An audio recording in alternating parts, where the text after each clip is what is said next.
दोस्तों नमस्कार। कैसे आप सभी लोग? उम्मीद करता हूँ आप सभी लोग बहुत अच्छे होंगे। आज जिस विषय को लेकर के मैं आप लोगों से बात कर रहा हूँ, आज का हमारा विषय है जातिगत जनगणना को लेकर के। जिस तरह से पूरे देश में जातिगत जनगणना को लेकर एक माहौल बना हुआ है, विपक्षी पार्टियां सत्ता पक्ष पर दबाव बना रही है कि देश में जातिगत जनगणना कराई जाए। सत्ता पक्ष जातिगत जनगणना ना कराने का अपना तर्क दे रहा है और विपक्ष जातिगत जनगणना कराने का अपना तर्क दे रहा है। तो दोनों सत्ता पक्ष और विपक्ष अपने अपने अपने तर्क दे रहे हैं कि जातिगत जनगणना से ये नुकसान होगा और जातिगत जनगणना से ये फायदा होगा। Congress, Azad Samaj party, Samajwadi party, Bahujan Samaj party, देश की ज्यादातर विपक्षी पार्टियां जो सत्ता पक्ष में नहीं है, वे जातिगत जनगणना का समर्थन कर रही है। एनडीए गठबंधन के समर्थक दल कुछ दलों को छोड़ करके जातिगत जनगणना का विरोध कर रहे हैं। सबसे पहले बात करते हैं कि जातिगत जनगणना ये आई कहां से, ये जातिगत जनगणना की उपज आई कहां से। देश भारत जो विविधताओं का देश है, जहां पर अलग अलग धर्म, अलग अलग संप्रदाय, अलग अलग समुदाय अपनी आजादी के साथ अपना जीवन यापन कर रहे हैं। जाति हमारे समाज की संरचना को समझने का एक तरीका भी है। तो देश आजादी से पहले जब हमारे देश में अंग्रेजों का शासन था, तो अंग्रेजों ने अपने फायदे के लिए देश में जातिगत जनगणना 1881 में करा, क्योंकि अंग्रेजों की एक नीति थी कि फूट डालो राज करो।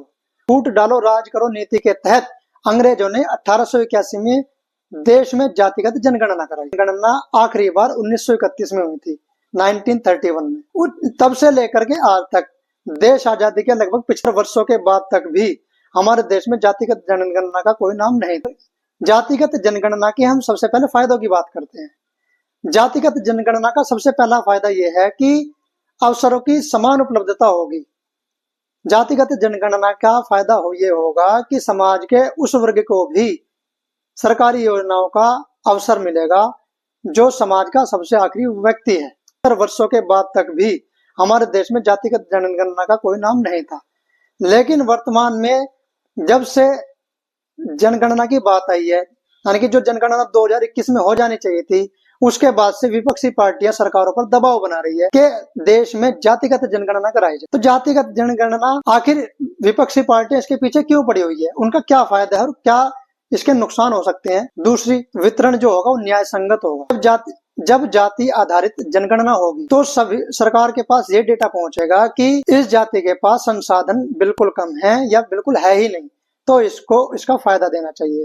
तो इस तरह से न्याय संगत वितरण होगा। तीसरा फायदा कि राजनीतिक प्रतिनिधित्व की लड़ाई होगी। कैसे? जब जाति आधारित जनगणना होगी तो किसी जाति का प्रतिनिधित्व कम होगा, किसी जाति का प्रतिनिधित्व ज्यादा होगा। तो जिस जाति का प्रतिनिधित्व कम होगा तो वो अपने प्रतिनिधित्व के लिए लड़ेगी, जो वो अपनी जाति का प्रतिनिधित्व बढ़ाने के लिए अपने लोगों में जागृति पैदा करेगी और अपने समाज की भलाई के लिए, अपने समाज के हित के लिए एक नया कदम उठाएगी। तो जातिगत जनगणना के ये तो फायदे हैं।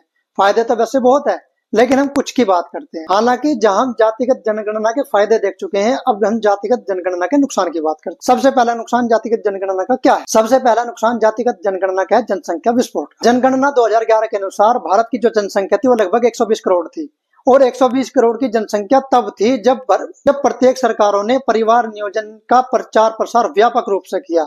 इसके बावजूद भी भारत की जनसंख्या 120 करोड़ हो गई थी 2011 जनगणना के अनुसार। वर्तमान में जनगणना अभी तक हुई नहीं है। वर्तमान 2024 तक भी एक मोटा मोटा आंकड़ा बताया जा रहा है कि देश की जनसंख्या लगभग 140 करोड़ पहुंच चुकी है। परिवार नियोजन जैसी योजना सरकार व्यापक रूप से प्रचार कर रही है, उसका बड़े स्तर पर प्रचार प्रसार कर रही है। तब ये हाल है कि हमारे देश की जनसंख्या 120 करोड़ से लेकर के 140 करोड़ तक पहुंच चुकी है। यदि जातिगत जनगणना होगी तो सबसे पहले वो जाति अपने बारे में सोचेगी जिसकी जनसंख्या सबसे कम होगी। वो सोचेगी कि हम इस देश में हमारी जनसंख्या सबसे कम है, तो अपनी जनसंख्या बढ़ाने के लिए करेगी। एक तरह से वो जनसंख्या विस्फोट होगा। तो सबसे बड़ा नुकसान जातिगत जनगणना का यह है कि इस देश में जनसंख्या विस्फोट होगा, भयंकर तरीके से होगा। जातिगत जनगणना का दूसरा सबसे बड़ा नुकसान क्या होगा? दूसरा सबसे बड़ा नुकसान है सामाजिक विभाजन। कैसे? हमारा देश 1947 से लेकर आज तक संविधान को ही आधार मान करके चल रहा है। संविधान को मान करके ही देश में जातिगत भेदभाव समाप्ति की ओर पहुंचा। यदि देश में जातिगत जनगणना होगी तो सामाजिक विभेदन होगा, सामाजिक विभाजन होगा। एक जाति दूसरी जाति से नफरत करेगी, सबसे बड़ा कारण जातिगत भेदभाव को बढ़ावा मिलेगा। कैसे? जातिगत भेदभाव इतना बढ़ रहा है कि एक जाति दूसरी जाति से नफरत कर रही है। यदि जातिगत डेटा सामने आएगा, प्रकाशित होगा, तो उससे क्या होगा कि एक जाति दूसरी जाति से नफरत करेगी। वो ये कहेगी कि इस जाति का वजूद तो कुछ भी नहीं है। जिस जाति की संख्या बहुमत में होगी वो कम जाति वालों से नफरत करेगी, वो भेद करेगी। उसके दिमाग में ये बात रहेगी कि इस जाति की जनसंख्या सबसे कम है, लेकिन संसाधनों पर सबसे ज्यादा अधिकार यही जाति करती है। तो ये क्या होगा? ये सामाजिक भेदभाव बढ़े। तीसरा कारण है राजनीतिकरण। जातिगत जनगणना का सबसे बड़ा नुकसान ये होगा कि देश में जो राजनीति होगी वो जातिवाद को बढ़ावा देगी। जो राजनेता लोग हैं अपने अपनी जाति को फायदा देने के लिए अपनी अपनी नीतियां बनाएंगे। देश में राजनीतिकरण जातिवाद पर ही आधारित हो जाएगा। जिस जाति की जनसंख्या सबसे ज्यादा होगी उस जाति के राजनेता अपनी जाति को फायदा देने के लिए उसको मुद्दा बनाएंगे, जिससे कि समाज में तनाव व्याप्त होगा और समाज में असंतुलन पैदा होगा। तो सबसे बड़ा कारण भी ये है। लेकिन 2011 से 2024 तक, वर्तमान तक, सरकार ने जनगणना के प्रति अपनी कोई रुचि नहीं दिखाई। जो जनगणना का कार्य 2021 में समाप्त हो जाना चाहिए था और जिसका डेटा प्रकाशित लगभग 2022 में हो जाना चाहिए था, उसका डेटा उसकी कोई रूपरेखा भी 2024 तक नहीं बन पाई। अब सरकार के लिए ये गले की फांस की तरह बन चुका है कि जनगणना कराई जाए, और कराई जाए तो जातिगत कराई जाए या बिना जातिगत कराई जाए, क्योंकि विपक्ष दबाव बना रहा है जातिगत जनगणना कराने की। सरकार अपना तर्क दे रही है जातिगत जनगणना नहीं कराने का। यहाँ तक कि आरएसएस के प्रमुख प्रचारक सुनील आम्बेडकर भी यह कह चुके हैं कि जातिगत जनगणना कराई जानी सही है। एक तरह से मान सकते हैं कि आरएसएस निर्देशित कर रही है बीजेपी को कि जातिगत जनगणना कराई जाए। अब बीजेपी यानी सत्ता पक्ष के लिए सबसे बड़ी चुनौती ये है जातिगत जनगणना कराई जाए या नहीं कराई जाए।